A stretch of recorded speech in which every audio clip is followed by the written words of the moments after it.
so we're going to jump into an actual wedding day. I have several behind the scenes that I would love you to just kind of watch, see kind of how things flow. But for the main part, it is just making sure that we are going through all the preparations, our gear is ready to go. Going into a wedding day, the most important thing is to anticipate emotions. You are there to capture a once in a lifetime event, memory that is going to be looked at for generations to come. So going into it with a delicate and respectful mindset, you are not the star of the show. You are there to just be kind of a wedding ninja and a fly in the wall, jumping in when you're needed, and to also kind of feel the scene, feel the emotions. If you need to help the auntie and make sure that she's good, helping her find her seat, kind of see where you can best aid the experience and the day and the flow without any hiccups. There's going to be hiccups, it's inevitable. Every wedding day has some drama. It's kind of boring if it doesn't,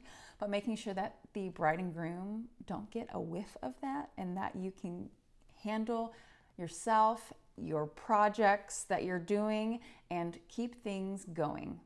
The last thing you need to do is people running around chaotically, not knowing what's going on, but making sure that you are that calm and assertive presence, but also doing it in a sensitive way that is calm, stress-free, and making sure that they are at ease with the experience and that you have it covered on the documentation.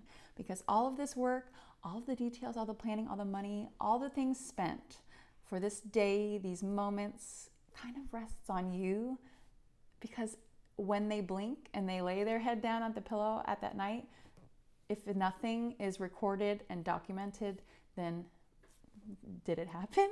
I mean, yes, you'll have your memories and those will stand the test of time, but these will be the physical timestamps, the actual time capsule, time machine for us to go back and to relive these moments. So anticipate everything and go into a wedding day knowing that, okay, you know your timeline, you know what's coming up. You need to get ready for the first look. You need to get ready for these candid shots with the bridesmaids. You need to get the groomsmen in and out of their, getting ready section so that they are ready to go and that they can relax. You really have to play your cards right. And it only will get better with time. You're going to mess up and things are going to run behind, but making sure that your itinerary is padded with some flexible time and knowing that everything is going to run behind. It always does. The main thing is that your couples don't feel rushed, feel pressure, feel anxious about a timeline, a checklist, and that they are in good hands. Everything is customizable, even on a wedding day. Things can flex, things can flow, we can recreate things. So making sure that they are at ease with that. So going into a wedding day itinerary, you need to have your solid timeline planned, your shot list finalized. You know the images that they want. You know that the images that you need to create a seamless storyline and a storytelling capability for your highlight and a gallery, but also the things that they love and anything specific that they need. You won't know that until you ask the right questions. In your questionnaires, you really need to ask those hard questions, but that will help you better prepare yourself. Are there family dynamics that you need to know beforehand? Are your parents divorced? Do they not want to stand next to each other? These are the things that you need to know beforehand so that you have a seamless experience and that we don't have any awkward moments. There might be some, it's inevitable, but keeping it flowing, it's fine, and that you've got it under control. Details, flat lays. Going into a wedding day, I will not put my harness on because you're going to be on the floor, bending down, putting the flat lays together. And sometimes it just gets weird and people are like, why is this photographer playing on the floor with all of my things? Why does she have the rings? It's fine. Do what you need to do. You need to get that flat lay, allot yourself ample time. I like to get to a wedding day early so that I can get the dress shot, so that I can get that out of the way, and the flat lay stuff so that I can just kind of be in the presence of the bridesmaids and that getting ready time because it is so precious for them. And also, it is what gets you published. The details, the dress, the brands, it creates that intentional storyline. So it also creates just a seamless experience when you're flipping through a gallery or scrolling through a gallery online. It breaks up those people images with those details that they've selected. Those details and those elements that they have selected, handpicked, hand curated to really fulfill this aesthetic and big day that they have planned. So definitely give yourself ample time to get those detail shots. I have example itineraries. Everything can be, modified, but definitely having a questionnaire in place and that helping them know how much time that you need to do things. And you won't know that until you get into the mix, how much time you need for certain things. But for me, I need at least, 10 minutes to do the guys, but I also need a little bit more time to, you're going back and forth. You're doing portraiture, you're handling and herding feral cats is how I say it.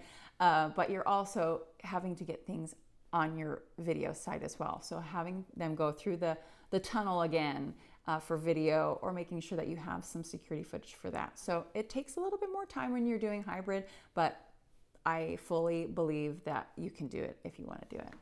A solid timeline and having things really hammered out will make your experience so seamless. I've worked weddings where a planner had done a great timeline, and I've done one where there was no planner and the timeline was not so great, and it is just a little bit messy and chaotic. So the more that you can prepare and prep beforehand and really walk through mentally how a wedding day can flow seamlessly is so important. Every couple is going to be different, whether they want to enjoy cocktail hour, if they want to get all those portraits done beforehand, if they want to do a first look, or if they want to keep things traditional. You kind of have to tailor your experience to what they value most. So if they want to do everything beforehand, I always opt for that because I feel like they're spending money on the cocktail hour. They should enjoy it. And it also alleviates a lot of stress for us, because if we can knock out all of those things beforehand, it kind of, the rest of the day goes a little bit smoother. But sometimes my couples don't want to do that, and that's okay. So depending on what they want to do, a ceremony will need that 3 camera at least set up. I always will stand up at the front of the ceremony and making sure that I have my tripod rolling and one camera, my maybe 35 or 50, is ready to go, and then a 85 or 24-70. So you need to kind of really think about how you're capturing things. For me, a 24-70, having that full rolling on one side, and then on my other one, like my main 50 or 35, to get those captured moments. But for logistical purposes, I am up front opposite of the partner that is already down there. Things can look different, but for the most part, you're going to park yourself up front. Make sure that it's okay with the couple. That is also in my questionnaire, and it's also okay with the officiant. And let them know that, there have been scenarios where they didn't opt for that, or that the church didn't want that. But for the most part, most of my couples understand that I need to get up there so that I can get all of the things, all of the reactions. It's doable if you can't, but for the most part, park yourself up. Don't block anyone. Don't block the mother of the bride. Don't block the groom's parents or whoever. So keep in mind, but for the most part, you're going to stand up opposite of the partner that's up there. You're going to be getting test shots, get some backup shots, some smiling shots. But for the most part, your camera is going to be recording down the aisle. It's getting everybody walking. Your one camera is going to also be getting some footage that is already on video mode. Your other one is going to be doing those stills. So in the event that we're doing the groom's reaction and her walking, or whoever, you can do a dual system here. And then just swivel your tripod as well. So you're going to get the groom's reaction, get it on video if you need, but get that first. And then you can swivel and get her walking down, or whoever walking down wide. And then pick up your things, get the whoever's giving the person away, and then get that moment, Then you need to go to the left and go all the way around and park yourself in the center of the aisle, resume the wide shot, getting everything, and then you're gonna do a W around either side as I show in the behind the scenes. I'm getting the person's reactions, vows, smiles of video clips and stills. I'm gonna go back, grab a middle shot of the whole thing, wide, close up, and then I'm gonna go on the other side and get the other point of view. Some laughing, some smiles, reactions, and also stills. So kind of make sure that you do your W first, and then depending on how fast the ceremony is going to be, you're going to park yourself back there, kind of put that tripod a little bit lower, and then maybe off to the side so that if when they do their recession and they're pronounced husband and wife, husband and husband, bride and bride, that you can then do that steady cam with one arm. You're doing obviously horizontal for video, it's rolling, and then your right hand is going to go up and down, getting vertical, horizontal as they rescend and then recess. And then you also do prompt a kiss in the middle of the aisle or at the end, and double check with the clients and the couple if they are comfortable, confident, and have done it before. If not, ask them beforehand. They can just do a little peck. They can do a dramatic dip kiss. But the most important thing is, which often happens when they do that dip, it's like towards the camera. We need to have them do it this way. So double check those things beforehand. Officiant, you can tell him to get out of the way if you want, but most often I just tell them, whatever you do, stick with it. Just don't step in front of my cameras. And also, if there are people in the way, if there's cameras in the aisle, if there are people stepping in the aisle, if there's a videographer or somebody else in the aisle that is in the way, don't be afraid to tell them to move tastefully. I had to do that this past weekend. If you need to get your shots, your couple is going to want you to speak up when you need to. Don't worry about it. Just do what you need to do to keep things flowing and that you can get your shots, because those things cannot be recreated. That look cannot be recreated, and her walking down the aisle or him walking down the aisle cannot be recreated. So making sure your path is good. Suggesting the couple to do an unplugged ceremony is also important. But other than that, that is the hardest part of the day. And then cocktail hour, portraits. Keep your other video camera rolling, getting those wide shots. You're gonna have to cut yourself out of the shots, but just making sure that you remember portraits and then bring that camera in to get those wide shots and recreating those movements. Reception details, lighting, all those types of things, making sure that we are getting those non-people things that are naturally moving in the environment to keep the storyline going. I cannot stress enough having enough B-roll of the leaves rustling, the candles flickering, stuff like that, details that can piece together your film. And I really think that it makes your job a lot easier when you do. Family formalist, don't give them all the reins for this. You don't have a lot of time and you're doing a lot by yourself. I give my couples 10 portraits of what they want, and normally I just do immediate family. Your biological parents, siblings, their offsprings, grandparents. Anything else we can completely capture at the reception. So people will start lining up. Keep them away. Do it nicely, but you have a timeline to stick with and a sunset to work with.